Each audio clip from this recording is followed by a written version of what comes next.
असा कार्यक्रम आहे. त्याच्यामध्ये 100% राजकारण विरहित असलं पाहिजे. तुम्ही प्रश्न विचारताना सामाजिक समस्या, राजकारण, धर्म याविषयी काही विचारायचं नाही. शेती, सेंद्रिय शेती, नैसर्गिक शेती, पर्यावरण या संबंधी आपण प्रश्न विचारू शकता. मी माझ्या क्षमतेनुसार उत्तरं देईन. ती उत्तरं 100% बरोबर असतील असं नाही, पण उत्तरं जास्तीत जास्त जवळ जाणारी असतील. आणि जिथे मला माहिती नाही तिथे मी सांगेन की मला माहिती नाही. ठीक आहे, तुम्ही प्रश्न विचारा सुरू करू शकता.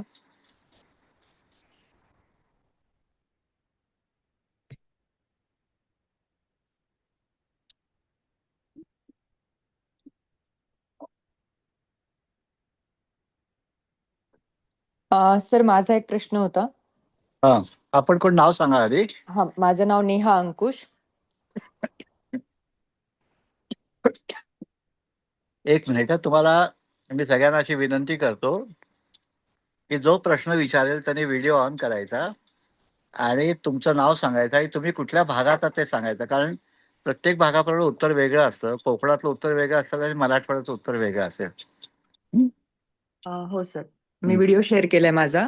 माझं नाव नेहा अंकुश आहे आणि मी सोलापूर बार्शी जवळ माझी जागा आहे. म्हणजे बार्शीपासनं 1 तासाच्या नंतर यावली नावाचं एक गाव आहे. तिथे माझी जागा आहे. 2.5 एकर म्हणजे 2-2.5 एकरचं क्षेत्र आहे. तर आता तिथे आम्ही जेव्हा विकत घेतली आहे तर खूप वर्षांपासून तिथे शेती झालेली नाहीये. ती जमीन अशी एकदम कडक आणि पाण्याचा निचरा न होणारी जमीन आहे. तर आता मला तिथे सुरुवात करायची, म्हणजे येणाऱ्या जून मध्ये मला तिथे तूर घ्यायचा आहे. तर त्यासाठी मला त्या जमिनीला पीक घेण्यासाठी तयार करण्यासाठी मला काय करावं लागेल? म्हणजे मला पीक घ्यायचंय तर मला ती जमीन नांगरून काढावी लागेल, त्याच्यामध्ये शेणखत टाकावं लागेल. कसं मी सुरुवात कशी करावी तिथे? तुम्हाला पहिली गोष्ट जमीन नांगरायला लागेल. बर. ते पाऊस पडला की जमीन ओली होते थोडीशी. बर. तुमच्या आजूबाजूला विचारा की कधी ते तुम्ही नांगरता आणि नांगरल्यानंतर तुमची जमीन जी पाण्याचा निचरा होत नाही असं तुम्ही म्हणताय. तर पाण्याचा निचरा व्हावा म्हणून ट्रॅक्टरने नांगरल्यानंतर त्याला बीबीएम नावाचा प्रकार असतो, ब्रॉड बेल्ट कल्टिवेशन मेथड. ती ब्रॉड बेल्ट कल्टिवेशन मेथड असते, ती करायला लागेल तुम्हाला. आणि त्याच्यासोबत जर तुम्हाला शक्य असेल तर तुम्हाला त्याच्या शेणखत घालायला लागेल. नांगरल्यानंतर की नांगरण्यापूर्वी? नाही, शेणखत आणून ठेवायला लागेल आणि नांगरण्यापूर्वी शेणखत घालून ते मातीत मिक्स करायला लागेल. नांगरण्यापूर्वीच शेणखत घालून मिक्स करायचं मातीमध्ये? त्याला मातीमध्ये मिसळलं गेलं पाहिजे ना ते. बर. नाहीतर तुम्ही मिसळणार कसं? 2.5 एकर क्षेत्र आहे ना तुमचं. हो. आणि तिथे तुम्ही लावताना शक्य झालं तर पहिलं पीक तुरीसारखं घ्यावं की ज्याने जमिनीची सुपीकता चांगली होते आणि त्याला टॅपरूट असतं, फुल जातं, पालापाचवा खूप पडतो. मराठवाडा एकेकाळी तुरीसाठी प्रसिद्ध होता. तुमच्या इथे तूर कुठल्या किती दिवसाची ते तुम्ही आजूबाजूला विचारा. तुमच्या इथे जे कृषी विद्यापीठ असेल त्या कृषी विद्यापीठाकडे डाटा असतो किंवा ऍग्रिकल्चर डिपार्टमेंट तुमच्या इथलं जे असलं, प्रत्येक गावाला एक कृषी सहाय्यक असतो आणि तालुक्याला कृषी अधिकारी असतो. त्यांच्याशी संपर्क करा. ऑनलाईन त्याचे हे नंबर मिळतात तुम्हाला. आणि त्यांच्याशी संपर्क करून तुरीची जात इथे कुठली येते, पाऊस कधी पडतो, किती दिवस राहतो, तुरीच्या कल्टिवेशन मेथड मध्ये काय काय असतं. तर तुम्ही पूर्ण नवीन आहात. हो, पूर्ण नवीन. त्याचे तूर काढायची कशी, त्याला हार्वेस्टरने काढायचे का हाताने काढायची, ती कधी काढायची असते, म्हणजे आजूबाजूचे जे कोण लोक असतील सिनियर त्यांना विचारा. आणि ते पहिलं पक्क ठरवा की तुम्हाला हे तूर लावायचे का नाही लावायचे. कारण कसं असतं त्या भागामध्ये सोयाबीन खूप लावतात आणि सोयाबीन विकलं जात नाही. सोयाबीन जमीन काही खूप छान होत नाही आणि सोयाबीनची उंची कमी असल्यामुळे पाऊस पडला आवेळी तर शेंगामध्ये झाडाला मोड येतो. तसेच तुरीचं तसं होत नाही. तुरीने जेव्हा आपण जमीन नवीन सुरू करतो तेव्हा तुरीसारखं पीक लावलं तर जमिनीची सच्छिद्रता, सुपीकता आणि उत्पादकता हळूहळू वाढत जाते. म्हणूनच ते पीक निवडलं सर आम्ही. म्हणून तुरीचंच पीक निवडलं की सुरुवात तुरीपासून करूया. आणि सर मला एक प्रश्न विचारायचा होता, जेव्हा आपण जमीन नांगरतो तर ती ट्रॅक्टरने नांगरायला पाहिजे की बैल त्याने ते हे करून लावलं? कारण की ट्रॅक्टरने नांगरलं तर मायक्रोब्स वगैरे मरणार नाहीत का जमिनीमध्ये? आता तुमच्याकडे मायक्रोब नाहीच आहे. हा. कारण काय आहे, तुमची जमीन काही वर्ष नांगरली नाहीये नाहीये. आणि मायक्रोवेव्ह म्हणून ते कडक झाले. बर. हा, कारण मायक्रोवेव्ह ऍक्टिव्हिटी तापल्यानंतर ती संपते. बर. मायक्रोवेव्ह ऍक्टिव्हिटी तयार होण्यासाठी 3 गोष्टी लागतात. जमिनीत ओलावा लागतो, बर. ऑर्गॅनिक मॅटर लागतो बर. आणि हवेमध्ये ओलावा लागतो. बर. हे तिन्ही आता तिथे नाहीये. नाहीये. हो. तिथे तुमच्याकडे मायक्रोवेव्ह ऍक्टिव्हिटी नाही असं गृहीत धरू. बर. आणि बैलाने नांगरला हरकत नाही, पण बैलाने नांगर येताना त्याच्यामध्ये बैल मिळतील का, त्याची नांगरकीची मजुरी किती असते आणि हा, ते एखाद्याचं विचारलं सर. आहे, बैल आहे तिथे. हा. तिथे एक व्यक्तीला मी जाऊन भेटले, त्यांचे बैल आहेत आणि ते ते म्हटले की तुम्ही ओके असाल तर आम्ही त्यांनी नांगरतो. पण मला तुमच्याशी पहिले कन्फर्म करायचं होतं की ट्रॅक्टरने नांगरावं की बैलाने नांगरावं. कधी बैलाने नांगरावं, बर. कारण बैलाची नांगरकी जास्त खोल होत नाही बर. आणि आपल्याला जमीन जास्तीत जास्त हम्म. 4 इंच ते विटेपेक्षा खोल नांगरायचं नाही. बर. कारण विटेपेक्षा खोल नांगरलं बर. तर माती वाहून जाण्याची शक्यता खूप असते. हा, आणि आपल्याला नांगरायचे कशा करता, तर तळ नियंत्रणाकरता हम्म. आणि बी पक्षाने खाऊ नये म्हणून. मग बर. त्याला 4 बोटं जमीन नांगरलेली पुरते. फक्त तुम्ही काय करा की तिथे तुम्ही जे तूर लावणार आहात त्या हम्म. तुरीच्या जातीप्रमाणे त्याचं अंतर वेगळं वेगळं असतं. बर. हा, 2 ओळीतलं अंतर आणि 2 रोपातलं अंतर बर.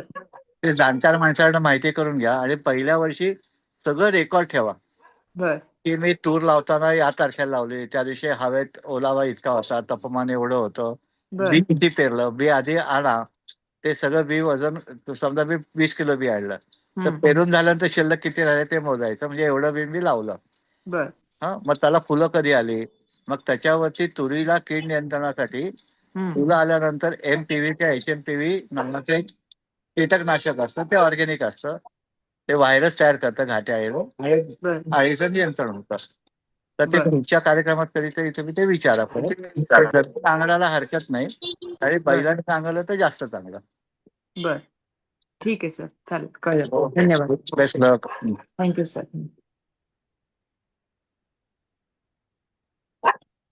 लगेच चालेल त्याला.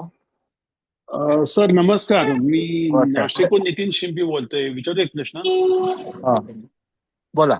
हा, मॅडमने जसा प्रश्न विचारला तसाच मिळता जुळता प्रश्न आहे. फक्त मी नाशिक जवळ नाशिकला राहतो. हा माझी जागा इगतपुरी तालुक्यामध्ये आहे हा आणि मी जी जागा घेते तिथे बऱ्याच वर्षात कुठलीही प्रकारची शेती आली नाही, पण रान जमीन आहे. हा. त्यामुळे तिथे कदाचित म्हणजे गवत तुम्ही वगैरे उगवत असतं, बाकी वनस्पती असतात त्या होत्या जागेमध्ये आहेत म्हणजे. तर आता मला तुमचे दोघेही मी कोर्समध्ये स्टुडंट पण आहे, तर मला तिथे काही आंब्याचे नारळाचे काही झाडं लावू इच्छित आहेत, इथे जे येतात फणसाचे वगैरे. तर हे नांगरणी पण करायला पाहिजे का खड्डे, जे जे झाडं लावण्याकरता आपण खड्डे खणणार असतो? नाही नाही, मुळामध्ये नांगरायची गरज जी असते हो. ते नांगरायची गरज तण नियंत्रणासाठी असते ओके. आणि बी लावायसाठी असते. ओके. तुम्ही इगतपुरी भागात म्हणजे तुमच्याकडे पाऊस जास्त आहे. हो हो. हा, आणि मॅडम मॅडम तिकडे पाऊस असतो. सोलापूर. हो हो. तर तुमच्याकडे जे जमीन आहे त्या जमिनीत पाणी साठतं काय पहिलं चेक करा. पाणी साठत नाही सर, निघून जातं सगळं. ओके. आता मला जर दीर्घजीवी झाडं लावायची असेल, दीर्घजीवी हो. म्हणजे आंबा, फळं बरोबर आहे. इत्यादी, तर ते नारळ. हो. 30 फूट बाय 30 फुटाला लावायला लागतात. ओके. आणि मध्यम आयुष्याची झाडं आहेत, म्हणजे लिंबू आहे, पेरू आहे, हो. ती 15 फूट बाय 15 फूट किंवा 20 फूट बाय 20 फुटाला लावायला लागतात. बरोबर आहे. त्या हिशोबाने बर, तुम्ही खड्डे खोदायचे 3 फूट बाय आता 3. जर समजा मी 30 बाय 30 म्हणजे 2 नारळाच्या झाडांमध्ये आपण 30 बाय 30 अंतर घेतलं आणि मध्ये जर 30 फूट अंतर आहे, तर मध्ये 15 फुटावरती मी हे शॉर्ट जे ड्युरेशन लिंबू किंवा तुम्ही जसं बोलले ते तसं. लावायचंच असतं, ते लावायचंच ओके. असतं. ओके. फक्त ओके. नारळामध्ये ते होत नाही, हो. कारण काही झाडांना ऊन लागतं, काही झाडांना सावली लागते आणि काही झाडांना सावली अधिक पाणी लागतं. बर बर. त्याच्या नारळाची मित्रपिकं वेगळी आहे. त्याच्या नारळ, सुपारी, काळी मिरी, कॉफी, कोको, हो त्याच्यानंतर जायफळ, लवंग, दालचिनी अशी येतात.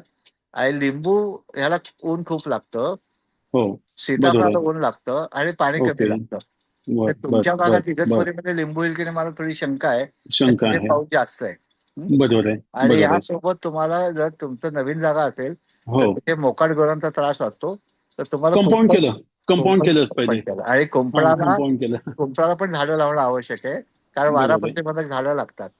हो म्हणजे हो. आता समजा तुम्ही त्या झाडांच्या भोवती प्रत्येक ओके झाडाच्या वरती सावलीसाठी 6 फुटावर केळं लावायला पाहिजे, उंच ओके जातीची. ओके तुमच्याकडे ओके सिंचनाची व्यवस्था काय आहे ती करायला लागेल. बरोबर आणि आहे. पाऊस थांबल्यानंतर त्या ओके झाडांना पाणी देणं आवश्यक आहे. ओके कारण एक तुकाराम महाराजांनी सांगून ठेवले, हाती नाही बळ दारी नाही आलं त्यानं फळं झाडं लावू नये.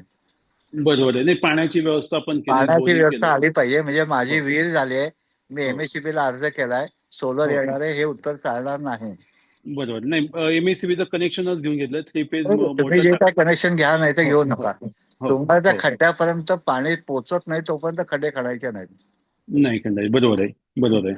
कारण आयत्या धावपळ करून तुम्हाला करता येणार नाही. करता येणार नाही. बरोबर आहे. मग आता उन्हाळ्यामध्ये मार्किंग करून खड्डे घ्या. ते ओके. खड्डे आपल्या वर्गामध्ये ते खड्डे कसे भरायचे शिकवलं जाईल. हो हो आणि हो त्याच्यासोबत मध्ये पाऊस पडला की ओके जमीन नांगरून त्याच्यामध्ये आच्छादन पीक म्हणून तूर किंवा तत्सम पिकं लावा. की ओके जमीन सुपीकता कारण आपण खड्डे घेऊन झाडं लावणार, त्यात ओके खत माती घालणार, पण मधल्या ओके जागेमध्ये काही सुपीकता तयार झालेली नसते. ते बरोबर आहे. सुपीकता तयार बरोबर आहे. करायचं काम तुरी एवढं पीक दुसरं कुठलंच करत. दुसरं कुठलंच करू शकणार नाही. बरोबर आहे. ठीक आहे. Okay. Thank you okay, thank you thank you thank you thank you.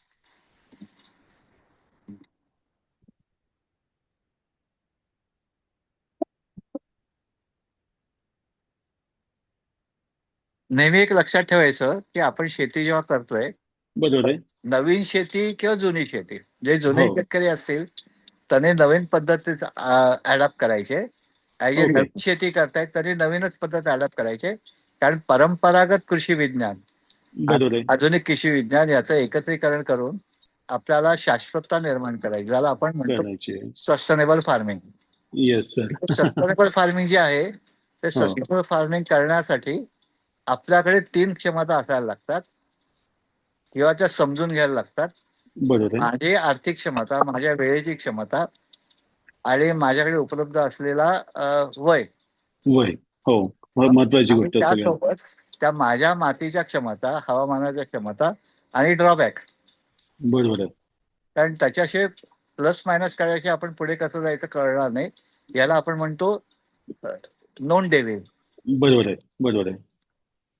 तिथे माणसांची उपलब्धता कशी असते, त्यांची पीक कधी असतात, मग तेव्हा ती आपल्याला माणसं मिळणार नाहीत, याचं सगळ्याचं नियोजन करणं, बरोबर आहे. प्लॅनिंग. बरोबर आहे. तर हे करणं आवश्यक असतं. कोणीही जे शेती करणारा असेल तर फळझाडं लावणं हे खूप उत्तम असतं. पण फक्त फळझाडं लावून चालणार नाही, तर वातावरण बरोबर आहे. चांगले करणारी झाडं, हवेत आर्द्रता ठेवणारी झाडं, हिरवळीचं खत म्हणून झाडं, असं सगळं हो, सुद्धा आपल्याला लावायला लागेल. बरोबर आहे. मधमाशी झाडं लावायला लागतील, हो तर हो परागीण हो करणारी येतील. आपल्या डोक्यामध्ये फक्त घर नसतं, तर आपल्या डोक्यामध्ये इंटेरियर पण असतं. त्या हो इंटेरियर हो फर्निचर असतं, त्या फर्निचर बरोबर टीव्ही असतो, लॅपटॉप असतो, बाकीच्या गॅजेट्स असतात. हो आणि त्याच्यामध्ये सुख मिळावं म्हणून बरोबर आहे. व्हेंटिलेशन, पंखे, एसी इत्यादी असतात. बरोबर आहे. त्याच्यामध्ये बसायला छान खुर्ची लागते, लयची खुर्ची वेगळी असते, आराम करायची खुर्ची हो वेगळी असते. तसं शेतामध्ये सगळं आपल्याला करायला लागतं आणि तसं नियोजन करायला लागतं. हो. हं? मधमाशांसाठी कदम वृक्ष ऐकू नये किंवा कदंब बाकी. कदंब चालतो. ओके कदंबाला जुलैमध्ये फुलं येतात आणि ओके कदंब 5 वर्षात फुलायला लागतो. ओके. पण मधमाशीला दररोज जे जेवण पाहिजे, हो त्या हो जेवणामधला महत्वाचा भाग आहे झुडपं. ओके. त्या आडोशासारखी झुडपं असतील आडोसा. हो हो किंवा मातीमधले तण असतील. तण बरोबर आहे. खूप काढले तर मधमाशीला जेवण मिळत नाही. Okay okay. हे? अच्छा. म्हणजे इथे त्या असं मध्येच कोणाला ना स्पीकरवर असं हे येतं, फुल येतं, मग त्याच्यावर टॅप केलं की काय? ते काय माहिती हॅलो, नाही. काय प्रश्न विचारायचे विचारा.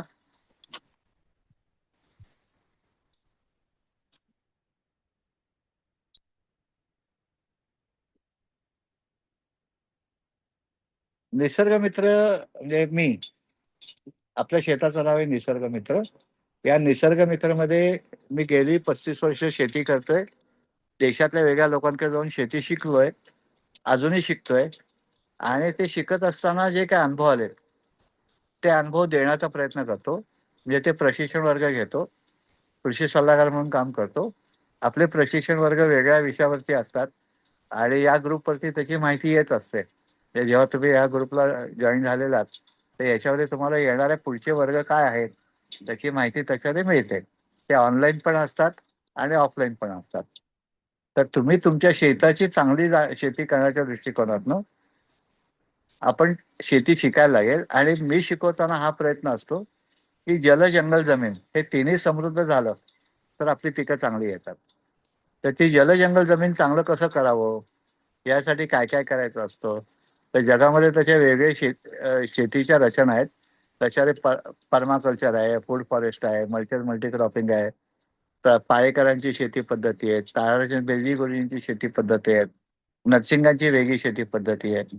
ह्याच्यातली नक्की माझी कुठली, जे आपण हॉटेलमध्ये गेलो एखाद्याच्या वेगळ्या भागामध्ये आपण जेव्हा जेवतो तर असंख्य प्रकारचे जेवण असतात. थाई फूड असतं, अमेरिकन फूड असतं, चायनीज फूड असतं, कोरियन फूड असतं, मालवणी असतं, साऊथ इंडियन असतं, पंजाबी असतं. आपण ठरवतो की मला हे खायचंय. तसं आपल्याला ठरवायला लागतं की मी काय खाणार आहे, मला काय लावायचंय. आणि ते लावायचं जे असतं ते त्याला म्हणतो आपण ॲग्रो क्लायमॅटिक झोन, हवामानाप्रमाणे असतं. त्या हवामानाप्रमाणे म्हणजे मी कोकणात राहतो तर मला सफरचंद आणि द्राक्ष नाही लावता येणार आहेत. ते मला पहिलं असं माहिती असायला पाहिजे, नाही तर माझे पैसे, वेळ आणि श्रम वाया जातात. त्याच्या नेहमी वास्तवावरती जगायचं असतं. आणि ते वास्तवावर जगत असताना मला एखाद्या गोष्टीचं यश मिळाल्यानंतर आता काय करूया पुढचं, याचा आपण अभ्यास करूया आणि ते करूया. डायरेक्ट जे तिथे होत नाही. आणि आपल्या अनेक लोकांच्या, माझ्या पण डोक्यात असं होतं की गावातल्या लोकांना काही कळत नाही, तसे आपण करू ते पूर्ण होईल. कारण त्यांच्याकडे आर्थिक क्षमता नसते, वेगळ्या क्षमता नसतात, त्याच्यामुळे त्यांना करता येत नाही. तर तसं नसतं. त्या हवामानामध्ये वाढवडील 7,000 वर्ष तिथे काम करतायत आणि त्यांना नक्कीच काहीतरी, प्रत्येक पिढीमध्ये कोणतरी शहाणा असतोच गावामध्ये. आणि त्यांनी गावाचा विकास केलेला असतो, शेतीचा विकास केलेला असतो. ती शेती नक्की काय आहे समजून घ्यायला पाहिजे आणि समजल्यानंतर करून बघायला पाहिजे. आणि मग त्याच्यानंतर बदल तयार केले पाहिजेत. आपण डायरेक्ट बदल करणार एवढं आपल्याकडे ज्ञान नसतं आणि अनुभव पण नसतो. कारण त्याच जमिनीचा अनुभव, आपल्याला उन्हातानाचा अनुभव, जमिनीमध्ये पाणी किती आहे, पाणी किती देता येईल, किती पुरेल, या कुठल्याच गोष्टीचा अनुभव नसतो. त्याच्या पहिल्या वर्षी टप्प्याटप्प्याने आपण काम करायला पाहिजे. आणि ते काम करताना कुंपण, पाणी आणि रस्ता या 3 गोष्टी अत्यावश्यक आहेत, त्या झाल्या पाहिजेत.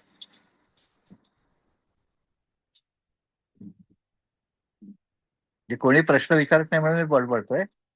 प्रश्न विचारायला सुरुवात करा.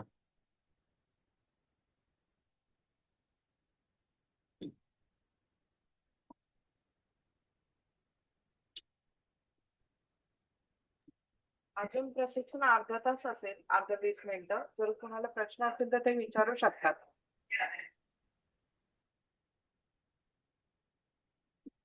आणि माझ्याकडे घड्याळ नाहीये, तुम्हाला वाजले किती सांगा मधनं मधनं. 6:30 वाजलेत का आता? ठीक आहे, ठीक आहे. आपण 10 मिनिटं उशिरा चालू केलं, आपण 10 मिनिटं जास्त चालू. सगळ्यांना उद्याच्या गुढीपाडव्याच्या शुभेच्छा. आणि उद्याचा दिवस जो आहे तो चांगला मुहूर्त समजला जातो, 3:30 मुहूर्तातला. तो उद्या नवीन वर्षाचा आपण संकल्प करूया की मी जी काही शेती करणार, मी जे काही जगणार आहे, ते माझं कार्बन फुटप्रिंट कमी कसं होईल आणि वॉटर फुटप्रिंट कमी कसं होईल. आणि माझ्या जगण्यासाठी मला जे काही पाणी लागतं आणि अन्न लागतं ते मी माझ्या शेतातनं जास्तीत जास्त करायचा प्रयत्न करेन. पहिल्याच वर्षी सगळं जमणार नाही, पण पहिल्या वर्षी मूग केला, दुसऱ्या वर्षी तूर केली, तिसऱ्या वर्षी चवळी केली. असं आपल्याला तिथलं जे काही हवामानात चांगलं येतं ते आपण करू शकू. आणि ते जर केलं तर त्याला आपण म्हणतो capacity development. Capacity development of soil, capacity development of environment आणि कॅपॅसिटी डेव्हलपमेंट ओनर, या तिन्ही गोष्टी एकाच वेळेस करायला लागतात. आणि त्या टप्प्याटप्प्याने होतात. एका दिवसात ती हळद आणि हो गोरी असं होत नाही. त्याच्या आपण ज्या जाणून घ्यायला पाहिजे की माझ्याकडे समस्या काय येऊ शकतील, त्या समस्या येणार असतील त्याला काय करायला लागेल, म्हणजे बॅकअप आपल्याकडे पाहिजे प्रत्येक गोष्टीचा. आणि कधीही प्रयत्न हा नेहमी कायम ठेवला पाहिजे की मी single cropping is a crime, मला मल्टिपल क्रॉपिंग करायलाच पाहिजे.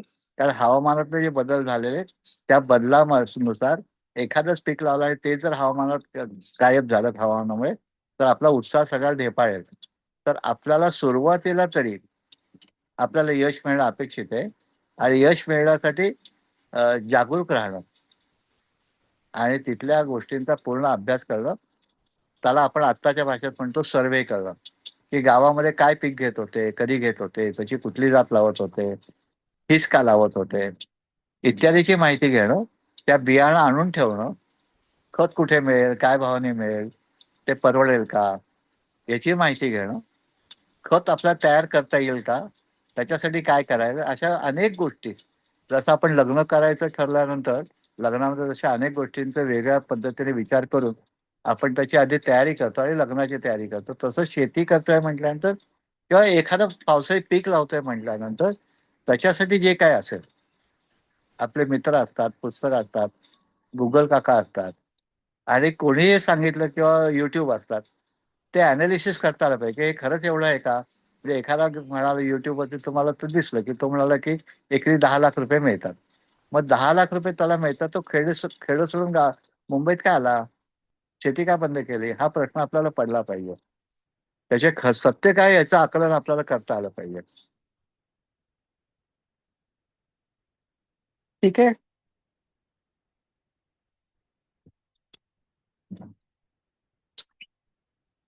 तुमचा माईक ऑफ आहे नेहाजी. Sorry sir. मला हे विचारायचं होतं की जसं आता तुम्ही मला आता बोललेत तुम्ही की सिंगल क्रॉपिंग नाही केली पाहिजे, आपण मल्टी क्रॉपिंग केलं पाहिजे. तर आता जसं तुम्ही बोललात की मी तूर लावायची, तर आता तूरच्या मध्ये सर आपण कुठलं पीक घेऊ शकतो? म्हणजे आता फक्त तूरच लावून दिली 2.5 एकर असं नको व्हायला. तूरच्या मधात काय घेतलं पाहिजे? तुरीच्या मध्यामध्ये हा जुनी पद्धत जी आहे त्या जुन्या पद्धतीमध्ये हा 4 ओळी ज्वारीच्या, 2 ओळी तुरीच्या, बर किंवा तुरीच्या मध्ये सगळी कडधान्य म्हणजे चवळी, मूग आणि तूर. बर चवळी मूग तुमच्याकडे हुलगा पण करायचे. हा हुलगा पण होतात. हुलगा म्हणजे कुळीत. हो तर हे हो जे सगळे आहेत हे एकत्र पेरून पण करता येतं, किंवा बर 4 ओळी तुरीच्या नंतर 2 ओळी ह्या एकत्रच्या. त्याच्यातनं काय होतं की तुम्हाला समजा चवळी आहे किंवा मूग आहे, तो 70 दिवसात तयार होतो. बर आणि ते 70 दिवसात तयार झालं की ती मधली ओळी जी असते ती संपते बर आणि दोन्ही बाजूच्या तुरीला वाढायला जागा मिळते. हम्म म्हणजे स्पेस, युटिलायझेशन ऑफ स्पेस, बरोबर युटिलायझेशन ऑफ वॉटर आणि रिच बरोबर factor divide into types of crop. मग ही जी ओके सगळी कडधान्य आहेत, ही कडधान्य का सुचवली तर कडधान्याने जमिनीची सुपीकता चांगली होते हम्म आणि त्याच्यानंतर ती हळूहळू त्याची उत्पादकता मध्ये रूपांतर होतं. तर बर ते तुमच्या जमिनीत जेव्हा तुम्ही म्हणताय कडक माझी जमीन झाली आहे हो आणि त्याच्यात ऑर्गॅनिक मॅटर नाही, तर तृणधान्यांमध्ये बायोमास असतो, पण बर टॅपरूट नसतं. बर आणि या सगळ्या कडधान्याने टॅपरूट असतं, तर ते जमिनीच्या खोलीपर्यंत ऑर्गॅनिक मॅटर वाढवतं. बर तर पूर्वीची प्रथा जी आहे, पावसाळ्यामध्ये तुमच्याकडे बाजरी लावत असेल, बाजरी अधिक तूर. हो त्याचं रोटेशन आहे सर, मी लिहून घेतलं ते कॅलेंडर. Correct. तिथले जे लोक फॉलो करतात ना ते हा. कॅलेंडर मी लिहून घेतलं. तर आणि ते त्याच्यामध्ये फक्त काय करायचं हा. की वो सर के साथ गया, बुलाओ उसको। विद्यापीठ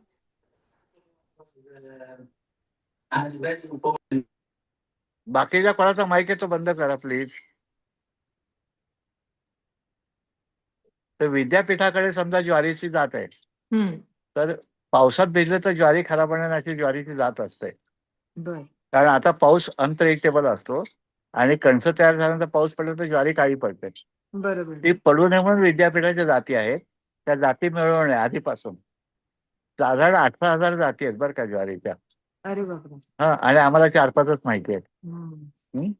त्यात तुम्ही ज्या हवामानात राहता त्या हवामानाचं वेगळ्या विभागाचं ऍग्रिकल्चर कॉलेज असतं, तिथे युनिव्हर्सिटी असते. त्या युनिव्हर्सिटीमध्ये तिथला मागचा किमान 20 ते 30 वर्षाचा अभ्यास असतो बर आणि त्यांच्या इम्प्रूव्ड व्हरायटी असतात. मी हायब्रिड म्हणत नाहीये, जसं बीचं बी करता येईल अशा व्हरायटी असतात. आणि तुमच्यासारखे लोक त्यांच्याकडे गेल्यानंतर त्यांना आवडतं तुम्ही माहिती विचारल्यानंतर. हो ठीक आहे सर, नक्की.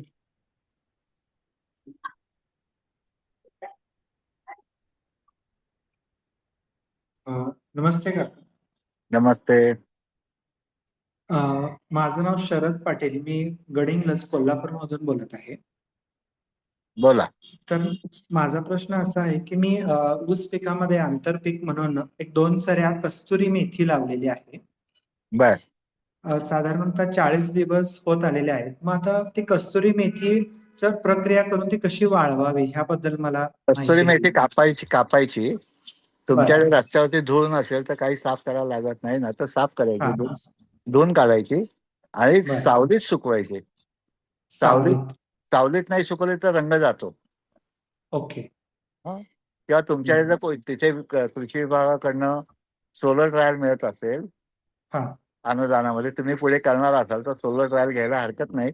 पण पहिल्यांदा तुम्ही ती मेथी हे करा, हा कापून घ्या, धुवून घ्या हा हा आणि सावलीमध्ये वाळवा. एकावर ओके. एक जास्त थर ठेवायचा नाही आणि त्यातले बर काही मेथी ठेवा की हा तसे बी करायला. बर. कारण नाहीतर मग आपल्याला बी नाही झालं तर गडबडेल परत. हो हो हं? साधारण 90 दिवस लागतात बी व्हायला. हो. 120 दिवस लागतात असं ठीक आहे, त्याच्यामध्ये तुमच्या दिलेलं आहे. त्या जातीच्या वेगळ्या वेगळ्या असतात ना. हा बरोबर, व्हरायटीनुसार तो कालावधी वेगळा असतो. तर कसुरी मेथी चांगली असते, हा पण ड्राय केल्यानंतर तर वेट खूप कमी होतं. हो वेट ते 10% सुद्धा होते की मला शंका आहे. 6 ते 8% दरम्यान होते हा. असं दिलेलं आहे तर माहिती. ते एकाने जास्त ठेवलं तर हा बुरशी लागते. ओके.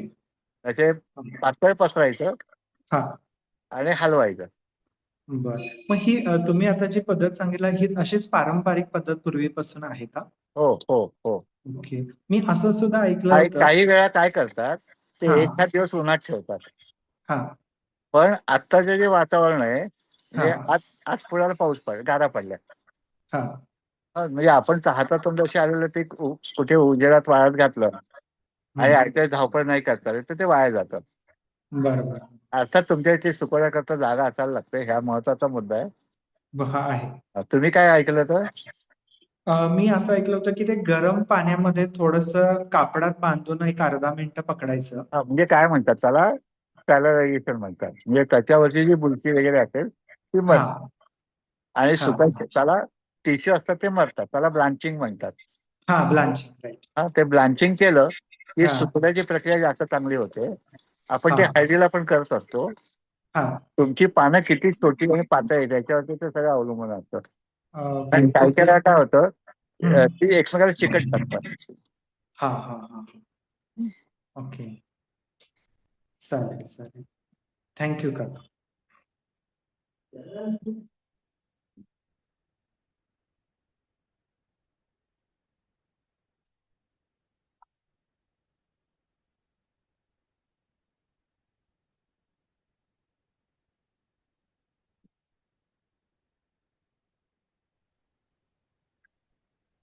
नमस्कार सर. नमस्कार, लीना बोला बोला. लीना बोलतेय.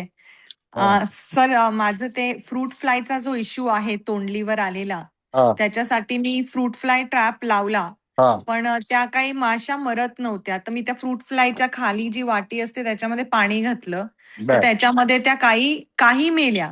पण हं. त्या अजूनही जिवंत आहेत तिथे आणि आता त्या हळूहळू काकडीवर, भोपळ्यावर सगळीकडे जाऊ लागल्यात त्या. हा, आता तुम्ही काय तर करायचं, त्या पाण्यामध्ये थोडस तेल टाकायचं,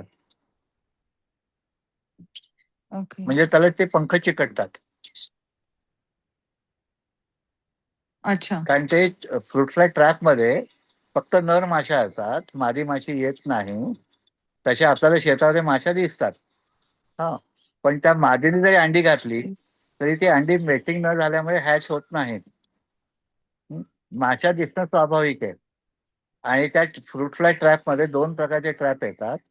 एक असतो तो फ्रूट साठी असतो, म्हणजे आंबा आणि पेरूसाठी असतो. दुसरा क्लाइंबर साठी असतो. तुम्ही नक्की क्लाइंबर साठी आणलाय का फळांचा आहे ते पहिलं चेक करा. हो, अच्छा. ते चक्रव्यूह फ्रूट फ्लाय ट्रॅप असं त्याचं नाव आहे. नाही, पण नाव त्या फ्रूट काही कंपनीचं आहे. नाव कंपनीचं आहे. तुम्ही त्या ह्याला विचारा की तुझा ट्रॅप नक्की कोणाचा आहे, क्लाइंबर्सचा आहे का फ्रुट्सचा आहे. फ्रूट फ्लाय कॉमन आहे,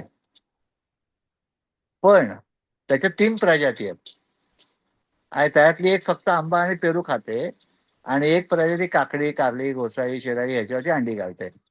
त्याला क्लाइंबर फ्रूट फ्लाय आणि फ्रूट फ्रूट फ्लाय असे 2 प्रकार असतात. दोन्हीचे दूर वेगळे असतात. याच्यामध्ये फळाची जर आपण वापरली तर 50% नियंत्रण होतं वेलीचं, आणि वेलीची फळाला वापरली तर 50% नियंत्रण होतं फळाचं. पण वेलीचं वेलीला लावलं तर 80% नियंत्रण होतं. ओके. मग ते मी Amazon वरनं मागवलं, तर हा मला बघावं लागेल मग त्याच्यावर. हा आणि मलाच हा इश्यू नाहीये, कारण इथे दुबईमध्ये बऱ्याच जणांकडे भाज्या आहेत आणि सगळ्यांकडे आता तोच प्रॉब्लेम आहे. तर तसा काळा डाग पडतोय आणि पडतायत खाली. मग एक काम करा, विदाऊट सेंट असा साबण, लिक्विड सोप मिळतो का तुमच्या इथे? हो. मग त्या पाण्यात तो लिक्विड सोप घाला थोडा, म्हणजे माशी त्याला चिटकून बसेल. अच्छा. नाही, मी आता तेच विचार केला, जे मी जमा केल्यात हा माश्या ज्या त्या हा पाण्यात आहेत. आता अच्छा. त्यांना मी डिस्पोज कुठे करू? तर मी म्हटलं कोंबड्यांना घालते, पण म्हटलं त्याचं विष काही असेल, त्या वडी पण होती ना त्याच्यामध्ये. तर ते त्या- कोंबड्यांना त्रास नको. त्याच्यात बेसिलिओजेनल नावाचं औषध असतं आणि हां. त्याच्यासोबत विष असतं. तर तुम्हाला काय बाप सोपं आहे माहितीये का, एखादा खड्डा खाण्याचा आहे टाकून द्यायचा, बुजवून टाकायचं. हां, ते बरं पडेल. हो. बरं, मी चेक करते मग फ्रूट फ्लायचे आहे का, म्हणजे ते क्लाइंबर्सचं आहे का फ्रुट्ससाठी करेक्ट आहे? Correct correct. ते आणि एक दुसरं माझं विचारायचं होतं, की मी वेल तो कापून टाकू का? कारण नाही नाही नाही आता काय उपयोग आहे त्याचा? नाही नाही थोडा कसं म्हणजे नाही. म्हणजे नवीन फुटावेल तर त्यांना खायला प्यायलाच काही राहणार नाही, तर ते बहुतेक कमी होतील. असं नाही होत. तर तुम्ही ते तोंडलीचा वेल जो आहे, त्या तोंडलीला जे लाल पडलेली फळे ते काढून टाका, कारण त्याला नवीन फूट आल्याशिवाय कळी येत नाही. त्याची तुम्ही छाटणी करायला हरकत नसते, पण उन्हाळ्यामध्ये त्याला जास्त फुलं येतात आणि प्रत्येक फुलाला कळी धरते. कळी म्हणजे मागे तोंडलं असतं. तर तुम्हाला हं. जास्तीत जास्त फूट न्यू शूट्स येणं आवश्यक असतं. त्याच्या खाली खत पाणी द्या चांगलं, आणि पानं काढा थोडी. तोंडलीची मागची पानं काढायला लागतात थोडी. पानं काढून टाक. हो, पानं काढून खाली हं, टाका. हं. हं? बरं, करते. चालेल सर. Thank you.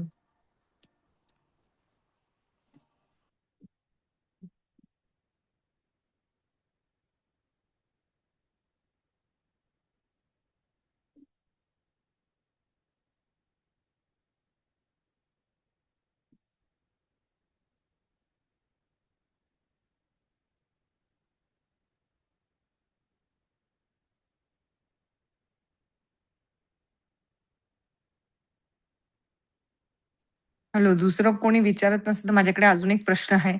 विचारा अ, ना. मी की नाही मुळा लावला होता इकडे भरपूर आणि आता त्याच्या ह्या अशा ढिंगऱ्या, मोगरी काय म्हणतात त्याला, ह्या आल्या आहेत आणि हा त्याचं मी बी काढते आहे, म्हणजे पुढच्या सीझनसाठी. तर हा ते मला मॅन्युअली असं काढत राहावं लागतं. तर याची काही पद्धत असते का काढायची? म्हणजे मी दिवसभर असं वेड्यासारखं हेच करत राहते. नाही सुकवते आणि नाही काढत आणि एवढे बी नाही नाही निघतं नाही. आणि ते डबीत भरते. मुळामध्ये ते बियाच्या शेंगा ओल्या आहेत, त्या शेंगा सोलल्या की बारीक हं. असे फुटपट्टीने जरी असं ठोपटलं तरी त्या शेंगा क्रॅक होतात आणि आपलं बी निघतं. आणि मग हां. ते पाकडायचं. तुम्ही ओल्या शेंगा सुरीने वेगळ्या करत असाल म्हणून वेळ लागतो. अ, एक अच्छा, सगळ्या अच्छा. म्हणजे ते पूर्ण वाळू पूर्ण द्यायचं. वाळू द्यायच्या, मग एका कापडी पिशवीत घ्यायच्या, म्हणजे उडणार नाही इकडे तिकडे. त्याच्यावरती थोडस थोपटायचं, म्हणजे ते शेंगा फुटतात आणि मग सुपामध्ये घेऊन पाकडलं की बी मागे राहतात आणि कचरा पुढे जातो. अच्छा. कारण आता सध्या माझं मोहरीचं पण तेच आहे. कारण मोहरी पण मी इथे ट्राय केली, तिथे पण त्याचं पण नाही, तेच आहे. नाही. एक तर त्या मोहरीला तुम्हाला प्रॅक्टिस अशी असते, मोहरी कापायची झाड, आणि आम्ही सिमेंटच्या पोत्यावर ठेवतो. नंतर 4 दिवस सुकवतो, मग त्या शेंग्यांची बाजू सिमेंटच्या पोत्यात घालतो आणि पोताचं तोंड धरतो आणि त्याच्यावर ठोकतो, म्हणजे आतपर्यंत दाणे बाजूला पडतात आणि मग ते पाकडतो. हां, हां, हां, हां. आणि त्या थोड्याशा हिरवटच काढाव्या का? कारण नाही बाय द नाही टाईम नाही. मी स- जाते दुसऱ्या सकाळी ते झाडं पिवळ झाली की काढायचं आणि झाड कापायचं. जमिनीलगत झाड कापायचं आणि हं, हं. तसे गठ्ठे बांधायचे आणि आपल्या इथे जिथे ऊन आहे तिथे खाली चादर किंवा प्लास्टिक घालायचं, तसं ते आडवं ठेवायचं, म्हणजे सुकतं. कारण त्या काही वेळा सुकल्यानंतर फुटतात आणि मोहरी उडून जाते. तेच होतंय. कारण मागच्या थोड्याशा हिरव्या आहेत, तर मी विचार करते की ह्या पिवळ्या नाही नाही, होतील. तोपर्यंत खालच्या त्या नाही पुढच्या नाही नाही नाही नाही. त्याला वरती हिरव्या आणि खाली पिवळ्या होतात. त्याच्या खालच्या पिवळ्या झाल्या की काढायचं. 30% पिवळ्या झाल्या की काढायचं. ओ इतक्या अच्छा ओके म्हणजे इतकं थांबायची गरज नाहीये की ते नाही पूर्ण नाही सगळ्या नाही पिवळ हा नाही नाही नाही. ओके ओके कधी कधी काय होतं, आपण लवकर काढलं ना तर मोहरी बारीक राहते पुढची. हा हा हा ती ग्रो व्हायची राहत नाही हा. हो बरोबर, म्हणजे तिची मॅच्युरिटी होण्याच्या आधी ती साईज मध्ये छोटी राहते त्याला.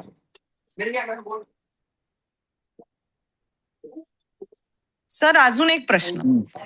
मी चांदोऱ्याच्या शेतावर नाचणी लावली होती. ती आली, नाचणी काढली, सगळं झालं. उडीद नाचणी मी मिलेट सायकलचा पहिला पडाव केला हम्म. आणि त्याच्यावर नंतर भुईमुग लावला.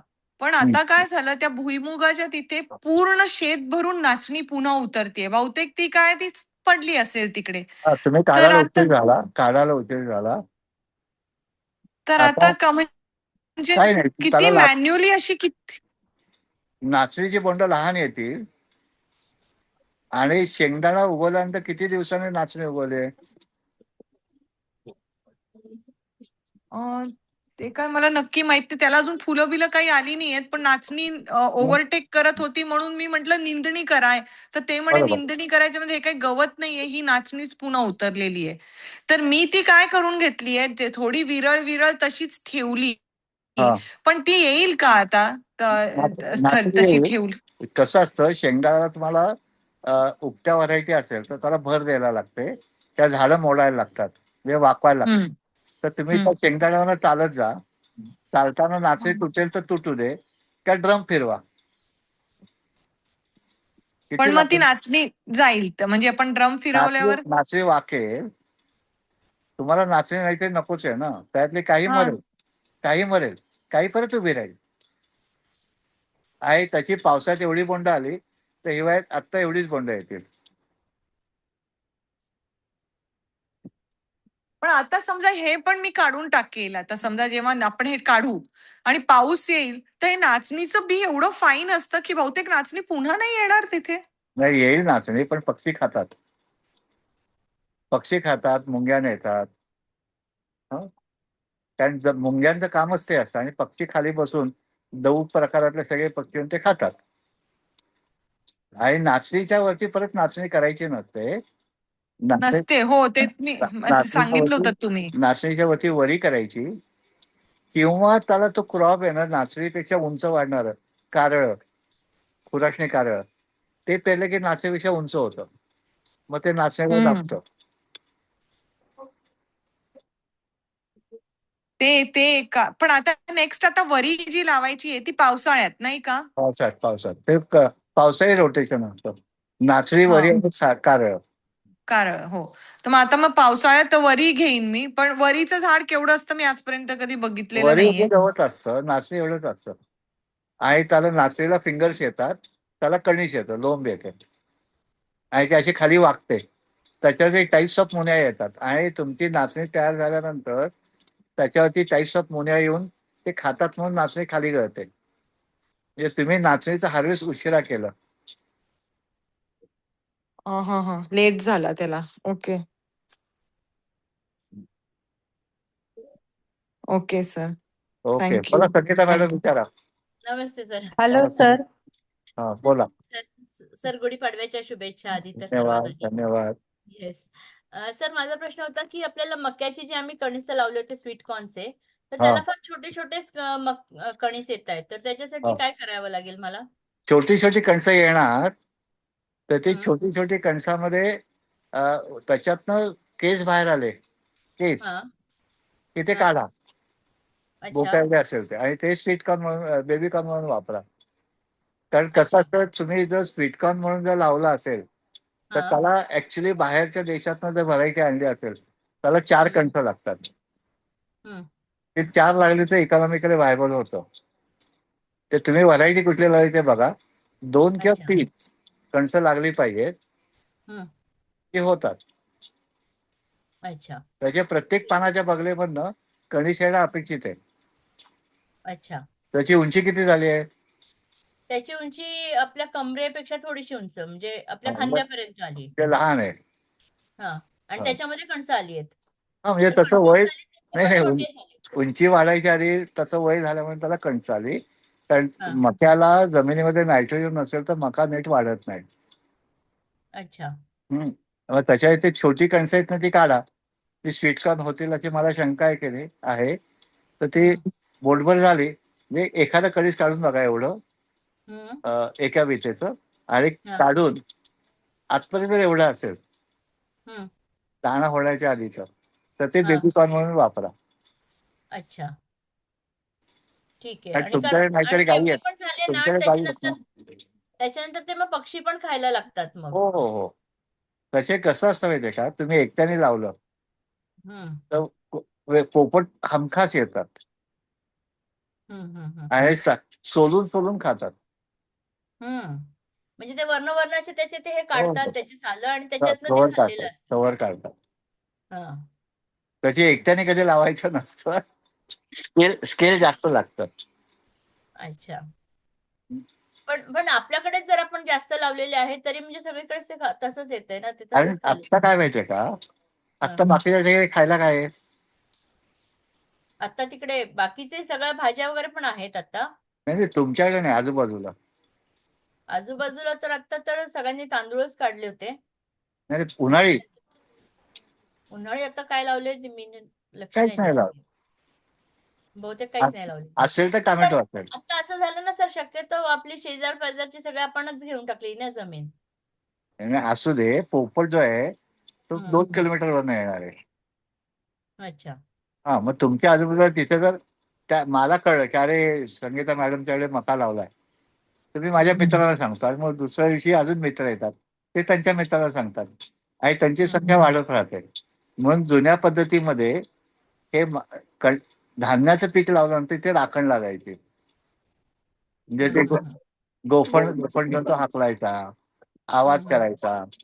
आवाजाला काही दिवस घाबरतात, नंतर येत नाहीत. किंवा सीडी लावतात, मग त्याच्यावर ते थोडे दिवस घाबरतात, पण थोड्या दिवसांनी पता कळतं की याचा काय आपल्याला काही त्रास होत नाही. म्हणजे ते बदलत राहावं लागेल काही ना काही त्याच्यासाठी. हो. अच्छा. आणि ज्वारी पण खूप चांगली नाही आली आमची. नाही पक्षी आणि तापमान आता काय माहितीये का, की टेम्परेचर व्हेरिएशन हेवी आहे. आर्या कोणी त्यांचा हे कॅमेरा चालू हे आवाज चालू झाला. आता तुमच्या पुण्याला गारा पण पडल्या काल. आमच्या इकडे नाही पडल्या गारा. हो, पण लवाळ्याला पडल्या. हा. तेच टेम्परेचर खूपच डिफरन्स आहे टेम्परेचरचा दिवसाचा आणि रात्री. काय होतं, टेम्परेचर डिफरन्स त्याच्या सोबत हवेतली आर्द्रता कमी झाली तर झाडाची वाढ होत नाही. Humidity must be more than 50. अच्छा. ठीक आहे. आणि सर ॲव्होकॅडोची जी झाडं लावली त्याच्यामध्ये डिफरन्स किती असायला पाहिजे आपल्याला? ॲव्होकॅडो झाला ना, हा. मिनिमम 50% ह्युमिडिटी पाहिजे. नाही, डिस्टन्स किती पाहिजे त्याच्यामध्ये, अंतर किती पाहिजे? 30 foot by 30 foot. 30 foot by 30 फूट. हो. बर. कारण ते आता आम्हाला लावायचे, आम्ही ते आणून ठेवलेले, आता लावायचे आहेत आम्हाला. शक्यतो ॲव्होकॅडो लावू नका, हा. कारण ॲव्होकॅडोचे जे फळ आहे ते तयार व्हायला 7 ते 8 महिने लागतात. अच्छा. आणि ते जर पावसात म्हणजे अंगाच्या मोहरात बरोबर त्याचा मोहर येतो. आणि त्याला पाऊस पडताना ते 4 महिने होतात, म्हणजे 3 ते 4 महिने. आणि त्या ॲव्होकॅडोची स्किन जी आहे ती खूप सॉफ्ट आहे, म्हणजे पावसाचं पाणी आत जातं आणि फळ आतमध्ये चढतं. अच्छा. त्याच्या ते ॲव्होकॅडो हे पावसाळी वातावरणात खूप अवघड जातं. म्हणजे आता आम्ही दापोलीला गेलो होतो गेल्या 2 महिन्यापूर्वी, तर तिथे आम्ही तिथे डॉक्टर परुळेकर वाकोलीला त्यांचा लागवड आहे, तुम्ही जमलं तर जाऊन या वाकोलीला. आणि तिथे फ्लॉवरिंग आहे, त्याची सिस्टीम आहे, तिथे वेगळ्या जाती लावल्या आहेत, कशाचं फ्लॉवरिंग चांगलं येतं तिथे माहिती सांगणारे लोक असतात. वाकोली दापोली जवळचं 10 किलोमीटरवरती वाकोली सेंटर आहे. वाकोली रिजनल फ्रूट्स रिसर्च, ठीक आहे, कंदवर्गीय पिकांचं तिथे सेंटर आहे. ओके. ठीक आहे. आणि आता आम्ही ते कलिंगड आणि खरबुजे पण लावलेले आहेत, तर ते आता एक सीझन येऊन गेला तर परत दुसऱ्यांदा लावलेले आहेत आता. खरबूज थोडा अवघड जातं, कलिंगड येईल. आणि खरबूज पण आले, पण त्यांचे साईज छोटे होते. तर मग आम्हाला कोणीतरी सांगितलं, की एका वेलीवर तुम्ही फळ घेताना जास्त फळ नका घेऊ, कारण ते जास्त येत होते ना त्याच्यामध्ये. हो म्हणून हो त्याचा साईज छोटा राहिला असं हो सांगितलं. हो. तर मग दोन यावेळेस आम्ही दोन जेव्हा ते दोन. एकावर 2च ना, एका हम्म, वेलीवर? हम्म, हम्म, हम्म. ठीक आहे, चालेल सर. आंबे काय म्हणतात? आंबे तर आता मोहर सुरू झालेले आहेत आणि छोटे-छोटे आता सुरू झालेत आंबे तर. हा आमचे आंबे लेटच येतात ना. हा हा पण हा. आता यावेळेस जर पाऊस जर लवकर आला तर मग फारच प्रॉब्लेम होणार. हो, मागच्या झाला तसा. हो ना. हो ना. आमचं प्रत्येक सर त्याच्यासाठी काय करू शकतो आम्ही, की लवकर फळं यावी त्याला? लवकर फळं येऊ शकत नाहीत, कारण निसर्गाच्या रचनेनुसार पाऊस पडताना आंब्याची फळं पिकतात. हं. तर तुम्हाला काय करायला लागेल, त्याची व्हरायटी बदलायला लागेल. आता तुम्ही एवढी लावलेत की त्याची व्हरायटी बदलणं अवघड आहे. हो ना, खूपच अवघड आहे सर. हम्म. मग ते उशिराच येणार आता. हा, म्हणजे उशिरा येणारे जात असतील ना, समजा आम्रपाली आहे हं. किंवा मल्लिका आहे, तर ते नाही पण उशिरा कसं आहे, येतात. की पाऊस पाऊस आल्यानंतर लोकं घेत नाहीत ना आंबे. हा, मग ते तुम्हाला एकच उपाय आहे की त्याचं कॅनिंग कर. आणि असं नाही म्हणतात बरं का, लोक केशर विकत घेतात पाऊस पडला, तोतापुरी विकत घेतात, राजापुरी विकत घेतात. लोक सांगायला म्हणतात की पाऊस पडला की आम्ही खात नाही. आपण विकायला गेल्यावर नाही ना घेत सर ते लोकं. नाही, पण गाडीवरची विकतात ना. गाडीवरनं विकत घेतात लोकं, पण आपण जर विकायला गेलो ना, तर कोणी घेत नाही. आपले कस्टमर्स मुळात घेत काय नाहीत. आहे, तुम्ही विचारायला जाता. आणि काय आहे माहितीये का, आंब्यामध्ये, पावसाळी आंब्यामध्ये फ्रूट फ्लाय असते आणि लोकांना ते माहिती असतं, त्याचे लोक पटकन विकत घेत नाहीत. हं, हं. तर फ्रूट फ्लाय ट्रॅप लावला तर त्याचं काही नियंत्रण होतं आणि हॉट वॉटर ट्रीटमेंट दिली तर आळी अजिबात येत नाही. अच्छा. हॉट वॉटर ट्रीटमेंट म्हणजे जे आपण जेव्हा काढणार त्यावेळेस ते गरम पाण्यात टाकून लगेच गार बरोबर, पाण्यात टाकायचं. 50 सेंटीग्रेड गरम पाण्यात. हां, ते आपण शिकताना लिहिलं होतं मी ते. बरोबर बरोबर. हां, हं? ठीक आहे समस्या सर. काय, त्याची सोल्युशन असतात. आम्ही सोल्युशन समस्याच नाही जाणून घेत, त्याचे सोल्युशनही जाणून घेत नाही. हं. बरोबर. Hello sir. हा, विचारा. हा सर, मी राणी हंचाटे बोलतीये. तुमचा व्हिडिओ ऑन आहे? हा. अ, नाही, आपला व्हिडिओ नियम ऑन नाही होत आहे. आपला तसा नियम जस्ट आहे, एक छोटासा प्रश्न आहे माझं. व्हिडिओ ऑन केल्याशिवाय बोलायचं नाही. अच्छा. मी कोणाशी एक बोलतोय मिनिट. मला दिसत नसेल तर मी कसं हा, बोलणार? एक मिनिट करते.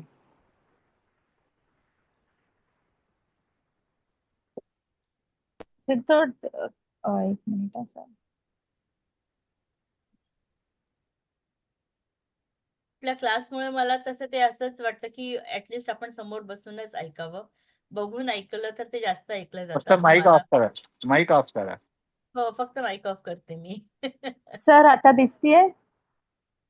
अं, नाही हो. अच्छा. तुमचं स्क्रीन येतं आणि परत बंद होतोय. अच्छा.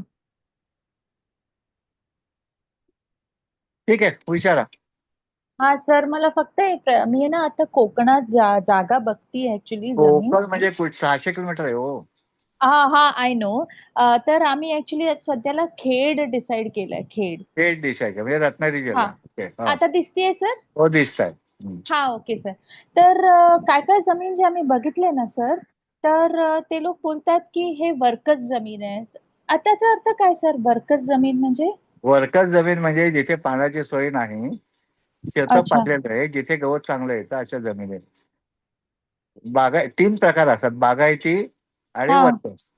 हा बागायती म्हणजे सिंचनाखाली असलेली जमीन आणि हा. वर्कस म्हणजे जिथे काही कोणी लागवड केली नाही अशी वर्कस.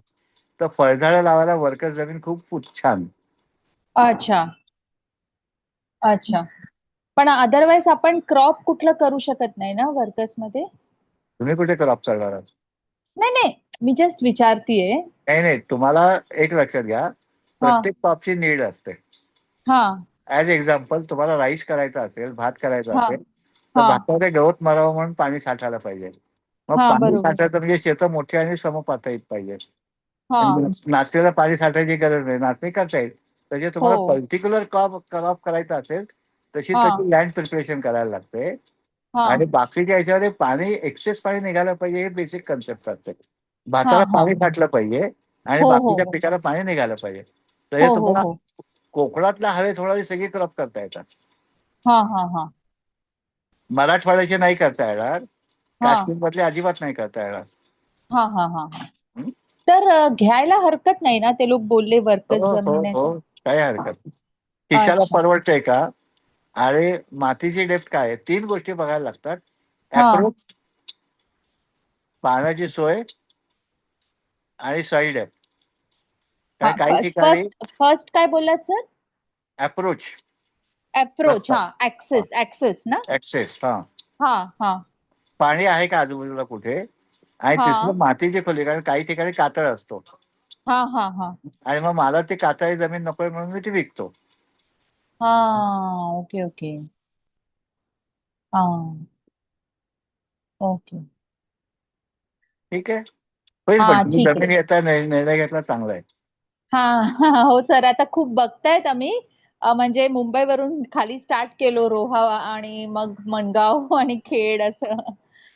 बेस्ट लक. हा थँक्यू सर, थँक्यू. सर मला अजून एक प्रश्न विचारायचा होता. मी आता म्हणजे बार्शीमध्ये माझे जिथे सासरे राहतात तिथे मी पॉली हाऊस केले. माझ्या घराच्या एक्झॅक्टली पाठीमागे एका बर गुंठ्याचं पॉली हाऊस केलंय. बर आणि त्याच्यामध्ये मी स्टँड करून त्या स्टँड्स वरती वर्टिकल डिझाईन मध्ये सगळ्या कुंड्या ठेवल्यात.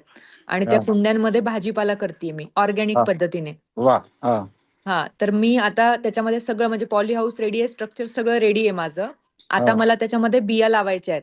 तर हा. मग बिया लावताना आपण हायब्रिड बिया लावाव्यात का देशी बिया लावाव्यात, म्हणजे दोन्हीपैकी कुठल्या बिया चांगल्या असतात? आणि मग आपण एकदा समजा जर हायब्रिड घेतल्या तर हायब्रिड पासनं आपण पुन्हा त्या बिया साचवून पुन्हा दुसरं फळ घेऊ शकतो, म्हणजे दुसऱ्या भाज्या घेऊ शकतो का? का देशी बिया घ्याव्यात? नेमकं कुठल्या बियाणं घेतलं पाहिजे आपण घेताना? 2 भाग असतात. तुम्ही जे म्हणाल तसं संकरित बियाणं घेतलं त्याचं बीचं बी होत नाही, बर. पण त्याची क्वालिटी आणि उत्पादकता जास्त असते. आणि देशी बियाणे जी असतात हा, ती बीचं बी करता येतं, पण बर त्याची उत्पादन क्षमता थोडी कमी असते. पण बर अॅक्युमलायझेशन आणि वातावरणाशी सुसंगत जगण्याची क्षमता देशी बियाण्याची जास्त असते, कारण ते अनेक वर्ष सर्वायला फिटनेस नियमामध्ये असतं. बर हं? अच्छा. तुम्हाला मिळत असेल तर त्याच्यात पण 2 प्रकार असतात. एक देशी बी, दुसरं प्रमाणित बी. म्हणजे सिलेक्शन केलेलं, म्हणजे पालकच्या 10 जाती आहेत, त्यातल्या आत्ता हवामानामध्ये कुठली होईल हे युनिव्हर्सिटीने काम केलेलं असतं.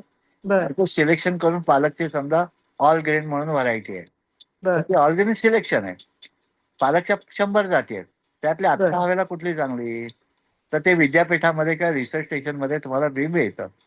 बर म्हणजे मी आता त्या पोपरेताई आहेत ना त्या नगरच्या राईबाई पोपरे, हा, राईबाई, हा, त्यांच्याकडे मी व्हिजिट करणार आहे येणाऱ्या 2-3 हा, दिवसामध्ये. हा, त्यांच्याकडनं मी बिया घेणार होते, देशी बिया. हा, त्यांच्याकडे देशी वाण आहेत ना, हा. म्हणून मी ते घ्यायला जाणार होते. पण त्यांच्याकडे सगळ्याच भाजीपाल्याच्या बिया नाहीयेत, त्यांच्याकडे सिलेक्टिव्ह आहेत. तर मग बाकीच्या रेस्ट ऑफ द मग मला पुन्हा दुसरीकडनं बघणं असं आहे. बेसिकली लक्षात घ्या, हा तुम्ही जे भाज्या लावणार आहात, हा तुम्ही बिया करणार का भाज्या करणार? भाज्या. मग बी कुठून येणार? बी मुद्दा लक्षात घ्या, राहीबाई पोपरे बिया करतात, हा पण त्या धुळ्याच्या हवेला होणारे करणार ना. अच्छा. आणि त्यांच्याही डोंगराळ भाग असेल तर ते पालेभाज्या नाही करणार. नाही, पालेभाज्या नाहीये त्यांच्याकडे. त्यांच्याकडे घेवड्याचे प्रकार जास्त आहेत आणि वेल भाज्यांचे प्रकार जास्त आहेत. जास्त आहेत. हो हो म्हणजे प्रत्येकाचं काही, तुम्हाला जेवायला काय आवडतं तो हा स्वयंपाक तुम्ही करणार ना. बरोबर आहे. आणि आवडत नाही ते करणार का? म्हणजे तुमची आवड, जमिनीची आवड आणि वातावरणाची आवड याच्याप्रमाणे त्या क्षमता ज्या असतात तिथल्या हवेच्या, ते जे होणार नाही त्याच्या मागे लोक वाया घालत नाहीत वेळ. बर. तेव्हा जे चांगलं होते त्याचं आपण तयार करू. पण दुसऱ्या ठिकाणी पालेभाजी चांगली होईल, तिसऱ्या ठिकाणी भेंडी चांगली होईल, तर आपल्याला शोधायला लागतं. आणि मग ते बर शोधल्यानंतर आता तुम्ही सर्च केलं तर दक्षिण भारतामध्ये अनेक प्रकारच्या कंपन्या आहेत की ज्या तुम्हाला घरपोच पण देतात, आई देशीवर आहे. हम्म हुगो म्हणून आहे, आम्ही त्यांच्याकडे बिया आणल्या त्या काही वेळा. कुठलं कुठलं? हुगो. हुगो. तुम्ही बर सर्च करा दक्षिण भारतामध्ये, बर ओपी व्हरायटी म्हणून सर्च करायचं, ओपन व्हरायटी. बर ठीक आहे सर.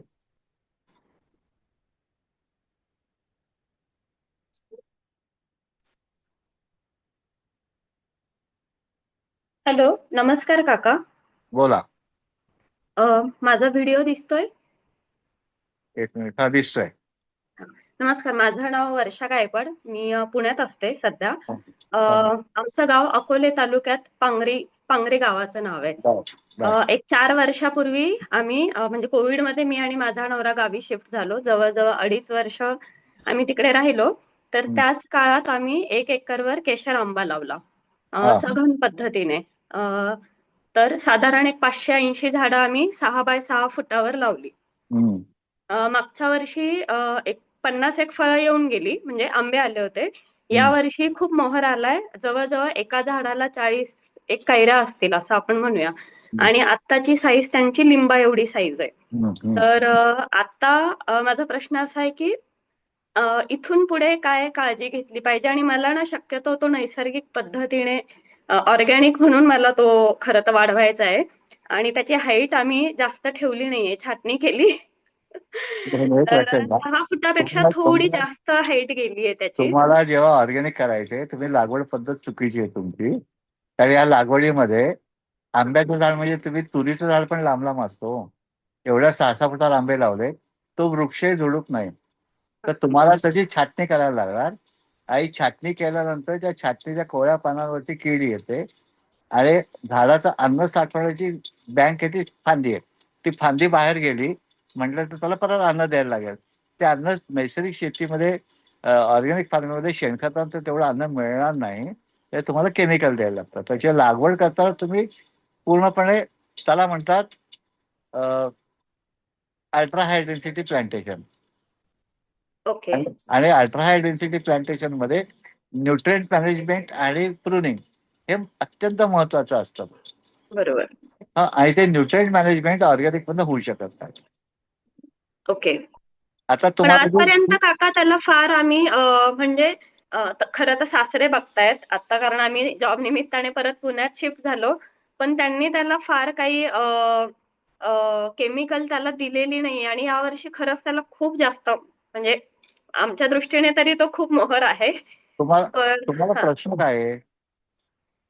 की इथून पुढे काय काळजी त्याची घेतली पाहिजे? झाडाचं वय काय आहे? 4 वर्ष. हे 4थं वर्ष आहे. 4 वर्ष. म्हणजे झाड अजून खरं म्हणजे तरुणच झालं नाही, बालावस्थेमध्ये. बरं. ओके. त्याला तुम्ही भरपूर मोहर आलाय तर त्याला ते मोहर पेलवणार नाही. अच्छा. ओके. त्याच्यातली झाड स्वतः मोहर गाळेल. बर.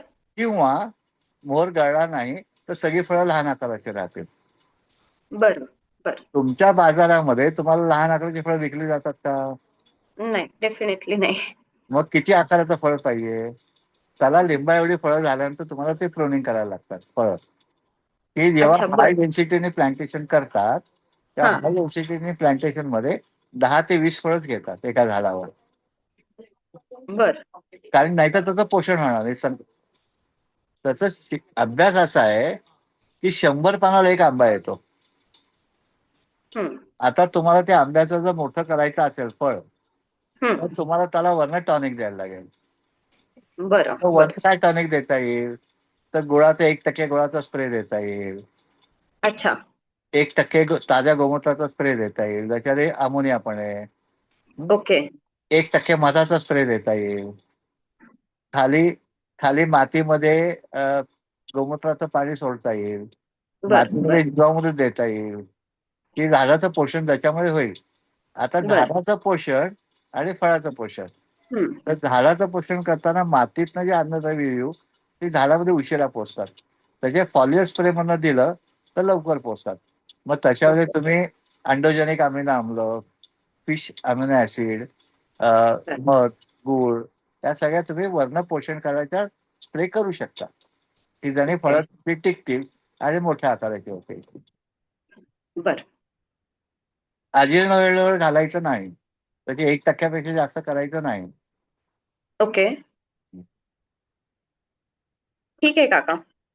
ओके. Best luck. थँक्यू.